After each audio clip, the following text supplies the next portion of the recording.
এবার ব্যবসা বাণিজ্য সহ আরও কিছু খবর নিয়ে একটি ডেস্ক রিপোর্ট। সুশাসনের জন্য নাগরিক সুজন সম্পাদক ডক্টর বদিউল আলম মজুমদার বলেছেন, স্বাধীনতার সার্থকতা রক্ষা ও জুলাই যোদ্ধাদের রক্তের ঋণ শোধ করতে দেশে সুষ্ঠু নির্বাচন প্রয়োজন। শনিবার রংপুর RDR-এ সুজন আয়োজিত বিভাগীয় সংলাপে তিনি কথা বলেন। ঢাকা বিশ্ববিদ্যালয়ের সাবেক উপাচার্য প্রফেসর ডক্টর শহীদউদ্দিন আহমেদ বলেছেন, প্রকৌশল, তথ্য প্রযুক্তি সহ সব খাতে শিক্ষার উদ্দেশ্য হওয়া উচিত উদ্যোক্তা তৈরি। অতীশ দীপঙ্কর বিজ্ঞান ও প্রযুক্তি বিশ্ববিদ্যালয় ইলেকট্রিক্যাল অ্যান্ড ইলেকট্রনিক ইঞ্জিনিয়ারিং বিভাগের উদ্যোগে 2 দিনব্যাপী টেকনোভার্স 2026 অনুষ্ঠানমালার সমাপনীতে তিনি কথা বলেন। স্বাগত বক্তব্য রাখেন বিশ্ববিদ্যালয়ের উপাচার্য প্রফেসর ডক্টর মোহাম্মদ জাহাঙ্গীর আলম। সভাপতিত্ব করেন বিশ্ববিদ্যালয়ের বোর্ড অব ট্রাস্টিজের চেয়ারম্যান M শামসুল আলম লিটন। দেশে বিচার বহির্ভূত হত্যা ও সহিংসতা পুরোপুরি বন্ধ হয়নি, উল্টো মব ভায়োলেন্সের নতুন সংস্কৃতি গড়ে উঠেছে বলে মত বিশিষ্টজনদের। বিকালে রাজধানীর বাংলা মোটরে বিশ্ব সাহিত্য কেন্দ্রে এক গোল টেবিল বৈঠকে এসব কথা বলেন বক্তারা। রাজধানীতে শুরু হলো মাসব্যাপী 30তম ঢাকা আন্তর্জাতিক বাণিজ্য মেলা 2026। ওরা মিল্ক পুষ্টির আয়োজনে জেনারেল প্যাভিলিয়ন 7কে নান্দনিকভাবে সাজানো হয়েছে।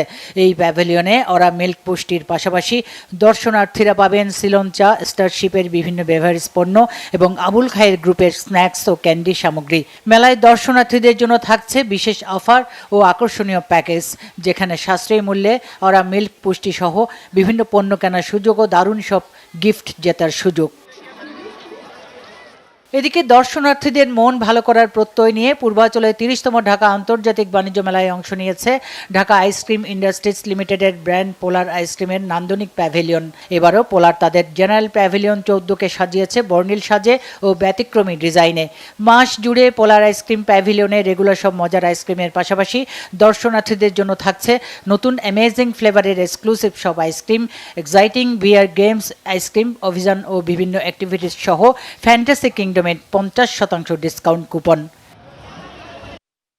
ইসলামী ব্যাংকের উপশাখাসমূহের আমানতের পরিমাণ দাঁড়িয়েছে প্রায় 12,000 কোটি টাকা। এক বছরেই এগুলোর আমানত বেড়েছে 3,700 কোটি টাকা। এছাড়া ইসলামী ব্যাংকের মোট আমানতের পরিমাণ দাঁড়িয়েছে 1,83,000 কোটি টাকা। শনিবার রাজধানীর একটি হোটেলে অনুষ্ঠিত ইসলামী ব্যাংক বাংলাদেশ PLCর উপশাখা ব্যবসায়ী উন্নয়ন সম্মেলনে এসব তথ্য জানানো হয়। ব্যাংকের managing director Mohammad Omar Faruk Khan সম্মেলনের প্রধান অতিথি হিসেবে উপস্থিত ছিলেন। Additional managing director engineer Mohammad Jamal Uddin মজুমদারের সভাপতিত্বে বিশেষ অতিথি ছিলেন অতিরিক্ত ব্যবস্থাপনা পরিচালক মোহাম্মদ আলতাফ হুসাইন ও ডক্টর M কামাল উদ্দিন জসিম। স্বাগত বক্তব্য রাখেন deputy managing director Mohammad Mahbub Alam. সম্মেলনে প্রধান কার্যালয়ের ঊর্ধ্বতন নির্বাহী ও 271টি উপশাখার ইনচার্জরা অংশ নেন। শনিবার রাজধানীর একটি হোটেলে মার্কেন্টাইল ব্যাংকের বার্ষিক ব্যবসায়িক সম্মেলন 2026 অনুষ্ঠান হয়েছে। প্রধান অতিথি ছিলেন ব্যাংকের চেয়ারম্যান মোহাম্মদ আনোয়ারুল হক এবং সভাপতিত্ব করেন ব্যবস্থাপনা পরিচালক মতিউল হাসান।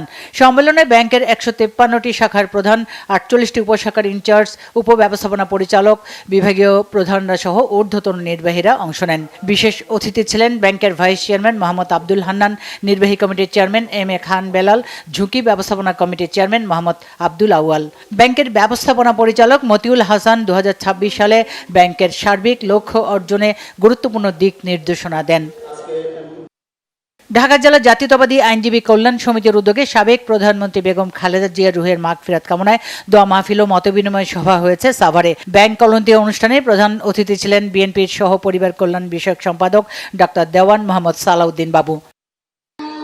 বেগম খালেদা জিয়ার রুহের মাগফিরাত কামনা ও শীতার্তদের মাঝে শীতবস্ত্র বিতরণ করেছেন ঢাকা 11 আসনের বিএনপি মনোনীত সংসদ সদস্য প্রার্থী ডক্টর M A কাইয়ুম।